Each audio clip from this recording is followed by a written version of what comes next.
Welcome you in another session of Indian Partnership Act 1932. Now, in this session, we are going to discuss about the relation of partners to one another. Exactly, what is the relation of the partners inter se? Inter se means to one another. So, आपका Indian Partnership Act 1932 का bare act अगर आप देखोगे वहां पे chapter 3 है, section 9 से लेके सेक्शन 17 तक आपकी ये प्रोविजंस हैं जिसमें कि पार्टनर्स का रिलेशन बताया टू वन अनदर और रिलेशन इंटर से मीन्स टू वन अनदर, इसीलिए to one another. So relation में आपको क्या बताया, पार्टनर्स की राइट्स और ड्यूटीज के बारे में बताया है.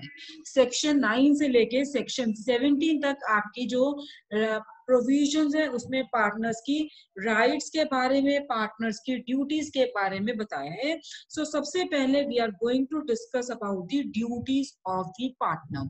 देखो, अब आपके ये सेक्शन अगर डायरेक्ट देखोगे, डायरेक्ट में डायरेक्टली आपको मेंशन नहीं है कि कौन सी राइट्स है, कौन सी ड्यूटीज हैं.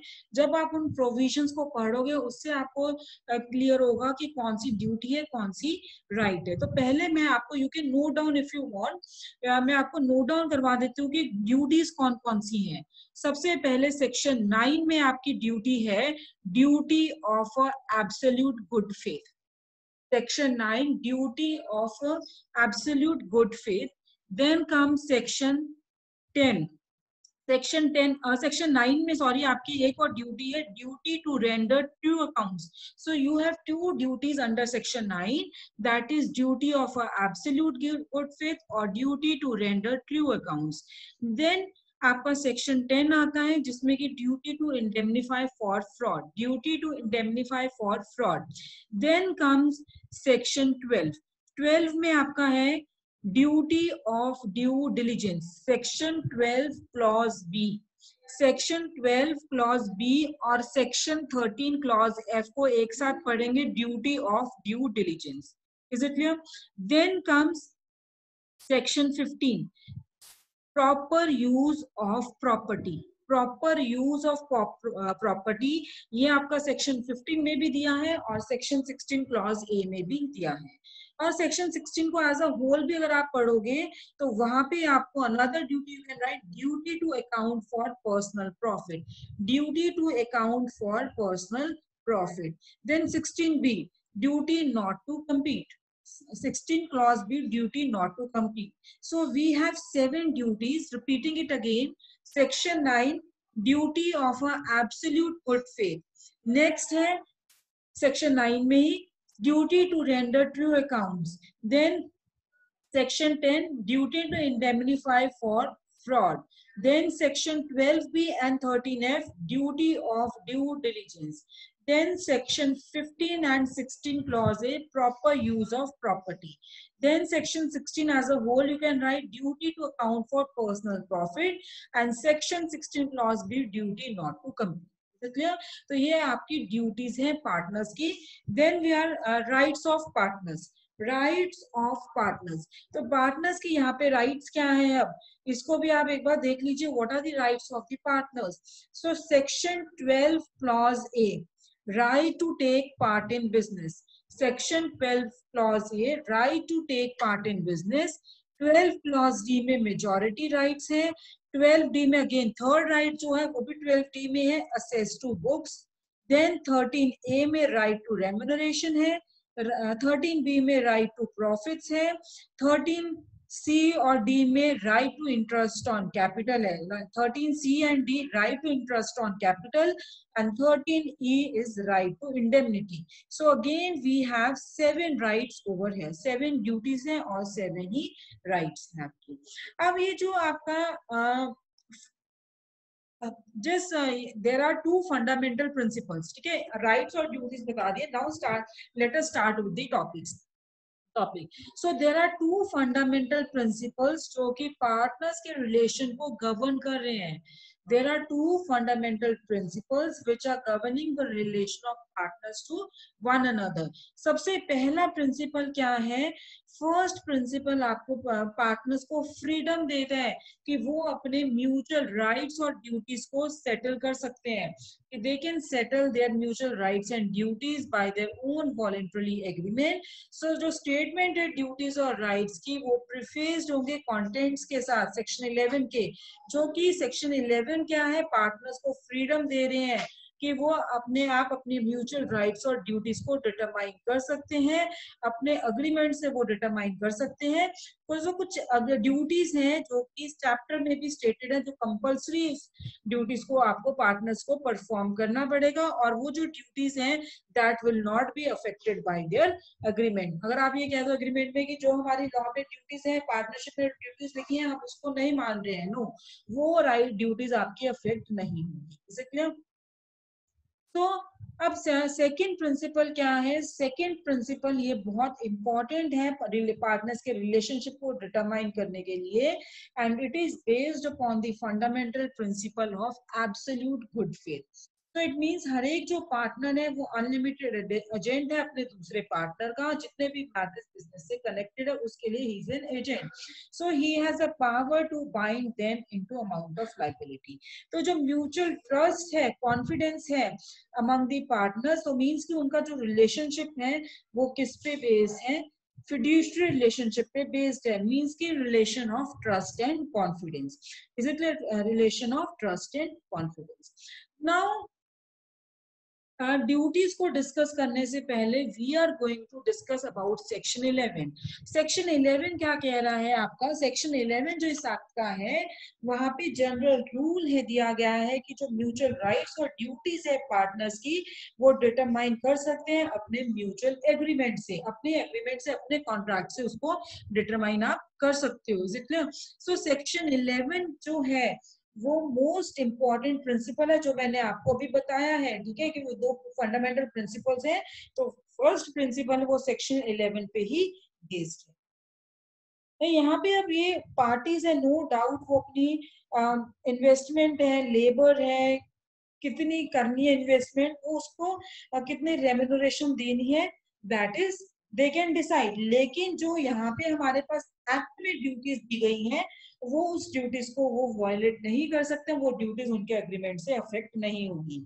अगर सेक्शन 11 क्लॉज 2 आप देखते हो, that is regarding agreement in restraint of trade. Agreement in restraint of trade, तो यहाँ पे क्या है? यहाँ पे पार्टनर्स को लिबर्टी दे रहे हैं कि वो कॉन्ट्रैक्ट कर सकते हैं कि पार्टनर है वो कहीं बाहर जाके सेम बिजनेस कैरी नहीं करेगा जो फर्म का बिजनेस है। जब वो पार्टनर है, while he was a partner, he can not carry the same business that of the firm. इसलिए फर्म का जो बिजनेस है वो बाहर जाके बिजनेस नहीं करेगा। जो सेक्शन 27 है इंडियन कॉन्ट्रैक्ट एक्ट का, वो क्या कहता है? Agreement in restraint of trade is void. लेकिन फिर भी ये जो अगर पार्टनर्स एग्रीमेंट कर रहे हैं वो वैलिड होगा, that comes under the except. Is it clear? See now see the language of section 11. Subject to the provisions of this act, mutual rights and duties of the partners of a firm may be determined by a contract between the partners. Such contract may be expressed or may be implied by a course of dealing. Is it clear? Such contract may be varied by the consent of all the partners, and such consent may be expressed or may be implied in the course of dealing. Next, notwithstanding anything contained in Section 27 of Indian Contract Act 1872, such contracts may provide that a partner shall not carry on any business other than that of a partner while he is a partner. Is it clear?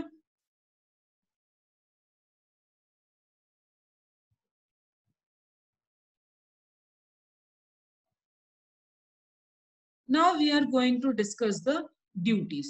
So सबसे पहली duty क्या है? Duty of absolute good faith, that is under section 9। तो ये general duty है partners की कि जो पार्टनर्स है वो बाउंड है अपना जो फर्म का बिजनेस है उसको कैरी करने के लिए, और to the greatest common advantage जो कि जस्ट और फेथफुल है, और ट्रू अकाउंट्स को रेंडर करेंगे, फुल इंफॉर्मेशन देंगे जो फर्म को अफेक्ट कर रही है टू एनी पार्टनर और his legal representative. Is it clear? So general duty क्या पार्टनर की, they are bound to carry on the business of the firm to the greatest common advantage जो कि just और faithful है to each other, और accounts अपने render करेंगे and full information देंगे अगर फर्म को अफेक्ट कर रहे हैं टू एनी पार्टनर, किसको इंफॉर्मेशन देंगे, पार्टनर को या फिर उसके लीगल रिप्रेजेंटेटिव को। सो यहाँ पे क्या है, जो पार्टनर अपने सारे एंडेवर्स लगा देगा कि फर्म को हमें मैक्सिमम प्रॉफिट देना है, कि मैक्सिमम प्रॉफिट सिक्योर करने के लिए वो पूरा अपने एंडोर कर देगा, वो अपना वो कोई सीक्रेट्स नहीं रखेगा, सीक्रेट प्रॉफिट नहीं करेगा अपने लिए या फर्म के एक्सपेंस पे। फर्म के एक्सपेंस पे suppose you are a partner, अब आप फर्म के एक्सपेंस पे अपना प्रॉफिट नहीं रखोगे, अपना सीक्रेट प्रॉफिटिंग नहीं लोगे। फॉर एग्जाम्पल, अब आप है, आपका पार्टनरशिप में साड़ीज का बिजनेस है, ठीक है, तो आपको भेज दिया है कि साड़ीज खरीद के लेके आओ।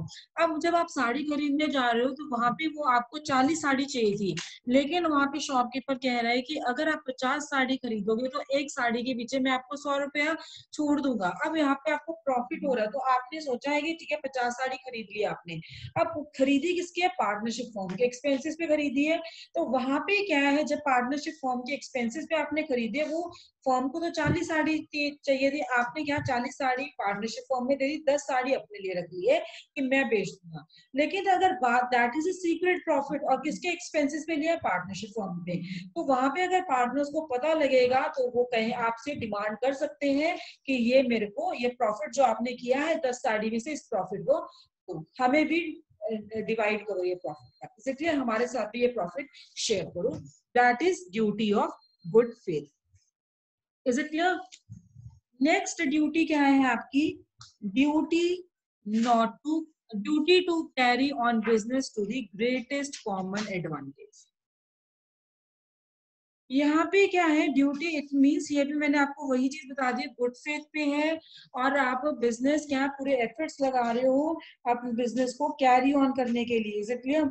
वहां पे आप यही सेक्शन 9 में यही चीजें बताई है जो मैंने आपको फर्स्ट में सारा बता दिया कि गुड फेथ है, आप कोई फ्रॉड नहीं कमिट कर रहे हो पार्टनरशिप फर्म के साथ, you are acting in a good faith, और बिजनेस कैरी कर रहे हो to the greatest common advantage की, एंड और अपना पूरी उसमें हार्ड वर्क कर रहे हो ताकि हमारी कंपनी को, हमारे जो पार्टनरशिप है हमें उसको प्रॉफिट हो। सो और ट्रू अकाउंट्स है, रेंडर कर रहे हो सारी की सारी इंफॉर्मेशन दूसरे पार्टनर्स को आप दे रहे हो। Is it clear? तो ये आपकी सारी की सारी ड्यूटीज कहाँ पे है, सेक्शन 9 में। इट मीन्स जो पार्टनर्स की जो रिलेशनशिप है that is based upon mutual confidence and trust. It is based on mutual confidence and trust. Is it any doubt here? So there is a case law you can write, Bentley versus Craven. Bentley versus Craven, यहाँ पे एक firm establish हुई थी refining sugar की, जिसमें 4 partners थे, और एक पार्टनर ने क्या किया, जो एक्सपर्ट था, उसको कंसिडर किया जाता कि इस जॉब में, इस काम में वो एक्सपर्ट है, सो उसे ऑथराइज किया गया कि फर्म के लिए शुगर परचेज करो ताकि उसको रिफाइन किया जाए। सो अब उसने क्या किया, जो पर्सन एक्सपर्ट था, पार्टनर एक्सपर्ट था, उसने शुगर परचेज करने की बजाय मार्केट से उसने अपनी ही शुगर सप्लाई कर दी, जो उसने पहले बहुत कम प्राइस पे परचेज की थी, और उसने प्रॉफिट बना लिया उसमें। ठीक है, शुगर परचेज करने के लिए कहा, लेकिन उसने क्या किया, वही शुगर अपनी पहले परचेज कर लिए। इसलिए शुगर जो पहले से परचेज कर रखी थी वही सप्लाई कर दिया पार्टनरशिप फर्म को, और प्रॉफिट कमा लिया, पर्सनल प्रॉफिट कमा लिया। तो यहाँ पे उसने ये फैक्ट दूसरे पार्टनर्स को डिस्क्लोज नहीं किया कि वो अपने लिए प्रॉफिट कमा रहा है पार्टनरशिप ट्रांजैक्शन से। So it was held that firm was entitled to recover the profit thus made by this partner. Is it clear? Next क्या है आपका, that is now see duty of absolute good faith आपने discuss कर लिए, duty to carry on business to the greatest common advantage, duty to render true accounts and full information of all the things affecting the firm.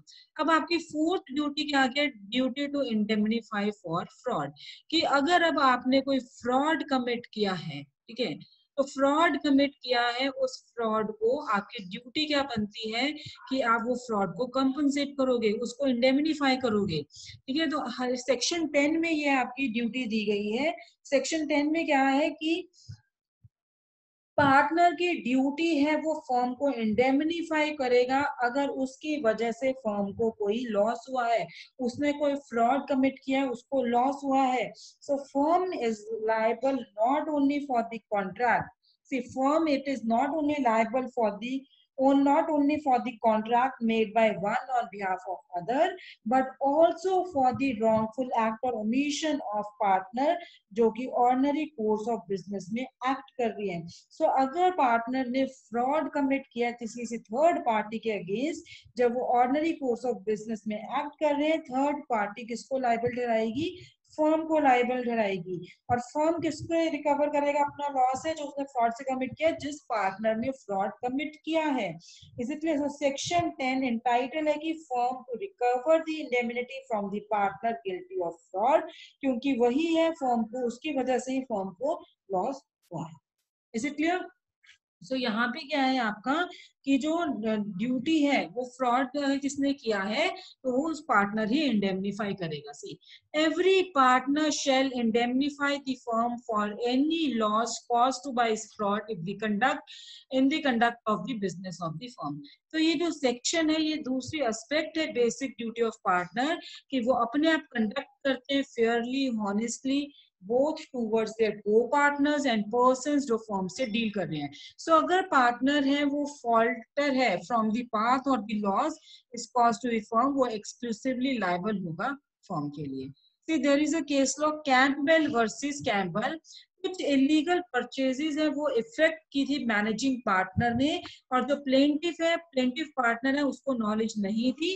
तो यहाँ पे क्या है, they are, चाहे उसको नॉलेज नहीं थी फिर भी वो जॉइंटली एंड सेवरली liable है to indemnify the plaintiff against the amount so paid. Clear? So liability जो fraud की है that cannot be excluded by an agreement to the contract. Next duty क्या है? Duty to be diligent. Duty to be diligent that is या फिर section 12B में और 13F में क्या है? Duty to indemnify for willful neglect. अब सेक्शन 12 क्लॉज बी क्या कहता है आपका कि हर एक पार्टनर है he is bound to attend diligently, अपनी ड्यूटीज डिलीजेंटली परफॉर्म करे, केयरफुली परफॉर्म करे in the conduct of the business. अगर पार्टनर नेग्लिजेंट है अपनी ड्यूटीज को परफॉर्म करने के लिए, तो पार्टनर, ये सिर्फ पार्टनर को ही लॉस नहीं है पर पूरी फर्म को लॉस है। और यही आपको 13F में बताया है कि अगर फर्म कोई लॉस सफर कर रही है by the wilful neglect of the partner, तो वो फर्म को कौन इंडेमनिफाई करेगा? वो पार्टनर जिसकी वजह से लॉस हुआ है वही पार्टनर इंडेमनिफाई करेगा। Now what do you mean by the expression wilful neglect? Wilful neglect का मतलब होता है जो एक्ट आपने इंटेंशनली किया है, डेलिबरेटली किया है, rather than by accident. Is it clear? So act जो गुड फेथ में कर रहे हो, बोनाफाइड कर रहे हो आप, can not be termed as a wilful neglect. Is it clear? Next अब आपकी ड्यूटी क्या है? सॉरी, इसके रिगार्डिंग केस लॉ देखिए पहले। एसके बंदोपाध्याय वर्सेस मान गोविंदा। सो पार्टनर है, he fail to sue the certain firms और कॉन्सिक्यूटली एक क्लेम आया दैट बिकम टाइम बार्ड, और जो ना दूसरा लॉस हुआ था डेटर्स की इंसॉल्वेंसी की वजह से हुआ था। नाउ इस केस में पार्टनर को लायबल हेल्ड किया गया था फॉर्मल क्लेम के लिए, पर लेटर के लिए नहीं, क्योंकि बहुत ज्यादा लेट उनको पता लगा था और जो डेटर है वो इंसॉल्वेंट हो गया था। तो यहाँ पे कोर्ट ने क्या ऑब्जर्व किया था कि जो पार्टनर्स हैं they are not always obliged to use the middle king of diligence with a prudent man employing their own affairs, so they are secure if they act in partnership affairs as they would do in their own. तो जो आपका partner है अगर उसकी वजह से कोई गलती हो गई, एरर कमिट हो गया है, वहां पे he is not liable for the results, for the consequences. इसलिए सिर्फ वहां पे ही वो लायबल है जहां पे उसने विलफुली नेग्लेक्ट किया है, अपनी ड्यूटी अच्छे से परफॉर्म नहीं की है, इंटेंशनली उसने विलफुल एक्ट परफॉर्म किया है। नेक्स्ट ड्यूटी क्या है? Duty to properly use the firm's name. ठीक है, अब यहाँ पे सेक्शन 15 में आपको बताया है कि प्रॉपरली आपने फर्म की फर्म का जो नाम है, फर्म की जो प्रॉपर्टी है वो यूज नहीं की है। तो प्रॉपर्टी जो फर्म की है वो पार्टनर्स एक्सक्लूसिवली फर्म के बिजनेस के लिए ही यूज करेंगे, वो अपने प्राइवेट और पर्सनल यूज के लिए नहीं यूज कर सकते हैं फर्म की property. Is it clear? So firm की प्रॉपर्टी सिर्फ ही सिर्फ पार्टनरशिप बिजनेस के लिए यूज होगा, अपने यूज के लिए आप नहीं कर सकते हो। ना ही वो अपना कोई पार्टनर अपना इंटरेस्ट असाइन करेगा specific item of partnership property में किसी को भी। ठीक है, जो प्रॉपर्टी ऑफ फर्म है, अगर कोई भी पार्टनर कोई प्रॉफिट अराइव कर रहा है या पर्सनल एडवांटेज ले रहा है by the use of the property of the firm, तो वो पूरी फर्म को अकाउंट करेगा, जितना भी उसको प्रॉफिट हुआ है वो किसको देगा, वो प्रॉफिट दूसरे पर्सन को देगा, पार्टनरशिप फर्म को वो प्रॉफिट देगा, सीधे वो सेम पे करेगा पार्टनरशिप फर्म को। सो ये जो रूल है it is subject to the contract between the partner. Is it clear? Next आपकी ड्यूटी है that is last, duty to earn personal profits not to complete. ठीक है, ड्यूटी है कि वो अपने पर्सनल प्रॉफिट्स नहीं अर्न करेंगे और ना ही कंप्लीट करेंगे। तो ये आपका सेक्शन 16 में बताया है कि अगर पार्टनर ने कोई भी प्रॉफिट डेराइव किया है, ठीक है, पार्टनरशिप फर्म के प्रॉफिट से, उनके ट्रांजेक्शन से, तो वो उससे क्या है, वो पूरी फर्म को वो प्रॉफिट पे करेगा। नेक्स्ट क्या है कि अगर उसने उसी तरह का जो पार्टनरशिप फर्म का बिजनेस है उसी तरह से कोई बिजनेस बाहर कैरी कर रहा है, तो अगर उस बिजनेस से उसने कोई प्रॉफिट कमाया है, प्रॉफिट अर्न किया है, वो उस बिजनेस में ही देगा, वो प्रॉफिट दूसरे पार्टनर्स को भी वो प्रॉफिट देगा। Is it clear? तो he will not come. Is it clear? So now we have rights of the partner. अब उससे राइट्स से के अंडर हम यहाँ पे क्या देखेंगे, पार्टनरशिप फॉर्म की प्रॉपर्टी के बारे में। ठीक है, जो प्रॉपर्टी है फर्म की, पार्टनरशिप प्रॉपर्टी, तो जो यहाँ पे आपकी सेक्शन 14 में डिफाइन किया है कि फर्म की प्रॉपर्टी कौन सी है। तो यहाँ पे जो प्रॉपर्टी है फर्म की, वो सिर्फ ओरिजिनली जो हमने स्टॉक में डाला था, कि जब हमने पार्टनरशिप बिजनेस स्टार्ट किया था तब जब स्टॉक में डाला था, सिर्फ वही प्रॉपर्टी नहीं है फर्म की, बट ऑल्सो जो सब्सिक्वेंटली एक्वायर किया था बाय परचेज और अदरवाइज, तो वो भी प्रॉपर्टी होगी फर्म की। बाद में जो परचेज किया वो भी पार्टनरशिप फर्म की प्रॉपर्टी है। सो पार्टनर्स है वो इमूवेबल प्रॉपर्टी कॉमन स्टॉक में डाल सकते हैं, अगर उन्होंने कॉमन स्टॉक में डाल दिया वो प्रॉपर्टी किसकी, फर्म की बनती है। तो अगर सपोज प्रॉपर्टी एक पार्टनर ने भी कंट्रीब्यूट की है वो और वो इमूवेबल प्रॉपर्टी है, तभी वो प्रॉपर्टी होगी फर्म की। ओके, चाहे उसमें वो रजिस्टर्ड है या नहीं है, लेकिन वो पार्टनरशिप की प्रॉपर्टी बन जाती है। अगर सपोज पार्टनर अपने पर्सनल एसेट्स पार्टनरशिप फर्म में कंट्रीब्यूट करता है टू द कैपिटल, तो जो एसेट जो ओरिजिनली थे वो भी सब्जेक्ट हो जाएगा किसका, पार्टनरशिप प्रॉपर्टी का। नाउ वो जो now subject to the rights, कि उस प्रॉपर्टी को जो पर्सनल प्रॉपर्टी थी दूसरे पार्टनर्स भी उसको यूज कर सकते हैं partnership business. Is it clear? So property firm की प्रॉपर्टी में गुडविल भी आ जाता है। गुडविल क्या है कि एडवांटेज जो कोर्स ऑफ बिजनेस में एक्वायर की गई है beyond the mayor value of the capital stock fund property employed therein. तो प्रॉपर्टी ऑफ फर्म कौन सी है, जो लाई गई है या बाद में परचेज की गई है, that is the property of the. Is it clear?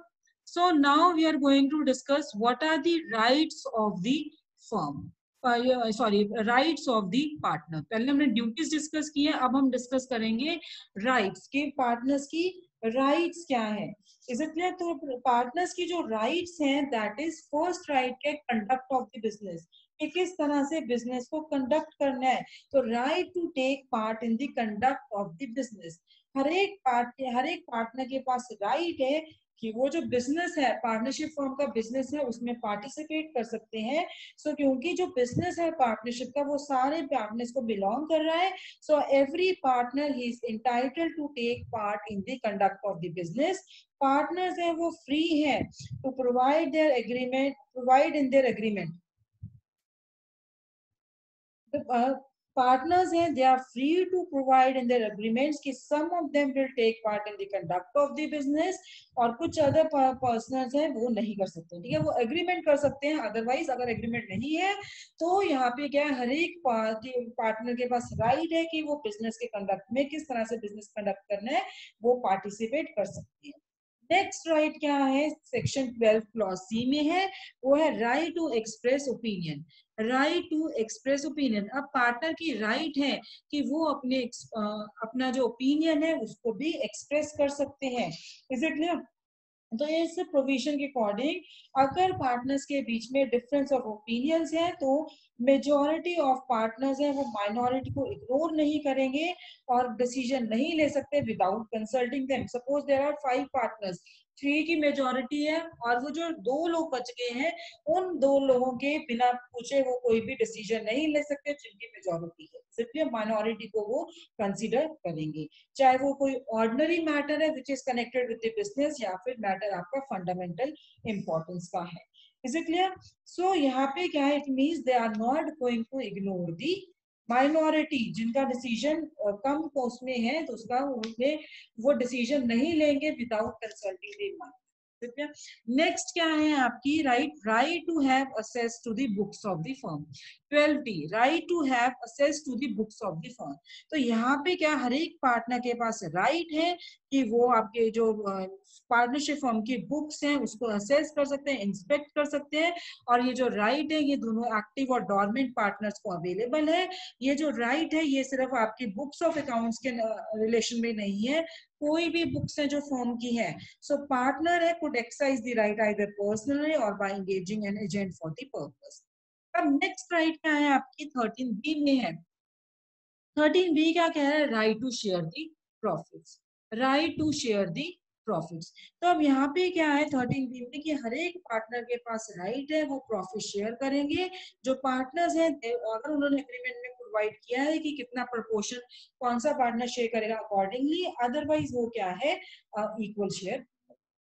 Next क्या है, right to interest on capital and advances. 13C और D देखिए, right to interest on capital and advances. अब जनरली क्या है, जो कैपिटल पार्टनर सब्सक्राइब करते हैं उस पर कोई इंटरेस्ट नहीं दिया जाता है क्योंकि पार्टनर्स बिजनेस है, जो फॉर्म का बिजनेस है उस पर प्रॉफिट शेयर करते हैं। लेकिन अगर पार्टनर्स ने अग्री किया है कि जो इंटरेस्ट दिया जाएगा तो कितना इंटरेस्ट दिया जाएगा अकॉर्डिंग टू 12 क्लॉज C। तो 12 क्लॉज C क्या कहता है, where a partner is entitled to interest on the capital subscribed by him, such interest shall be payable out of the profits. ठीक, वो प्रॉफिट आपका इंटरेस्ट है वो प्रॉफिट्स में से पे होगा, और इंटरेस्ट पे कितना होगा at the rate of 6% per annum. इसलिए 6% पर एनम। तो नेक्स्ट आपकी राइट क्या है, right to indemnity, that is under section 13 clause E। Right to indemnity क्या है, पार्टनर जब एक्ट कर रहे हैं फर्म के बिहाफ पे, वो कुछ पेमेंट्स कर रहे हैं, सम लायबिलिटीज इनकर कर रहे हैं, तो सेक्शन 13E के अकॉर्डिंग वो पार्टनर है, he is entitled to claim the indemnity for the same. Indemnity कौन क्लेम कर सकता है, for the acts done by the partner in the ordinary and the proper conduct of the business. Emergency के लिए भी अगर किया है, ठीक है, इमरजेंसी में कोई काम कर दिया तो वहां पे भी इंडेमनिटी इंडेमनिटी क्लेम कर सकते हैं, फॉर्म को प्रोटेक्ट कर सकते हैं लॉस से। Is it clear? So guys these were the rights and duties of the partners. So we have discussed the relation of partners inter se, means partners का relation क्या है with one another. Is it clear? Now we are going to discuss, after this we are going to discuss what is the relation of partners with the third parties. इसलिए third party के साथ relation क्या है, तो ये हम Monday को discuss करेंगे. So we'll meet at 12 on Monday. Is it clear? Thank you.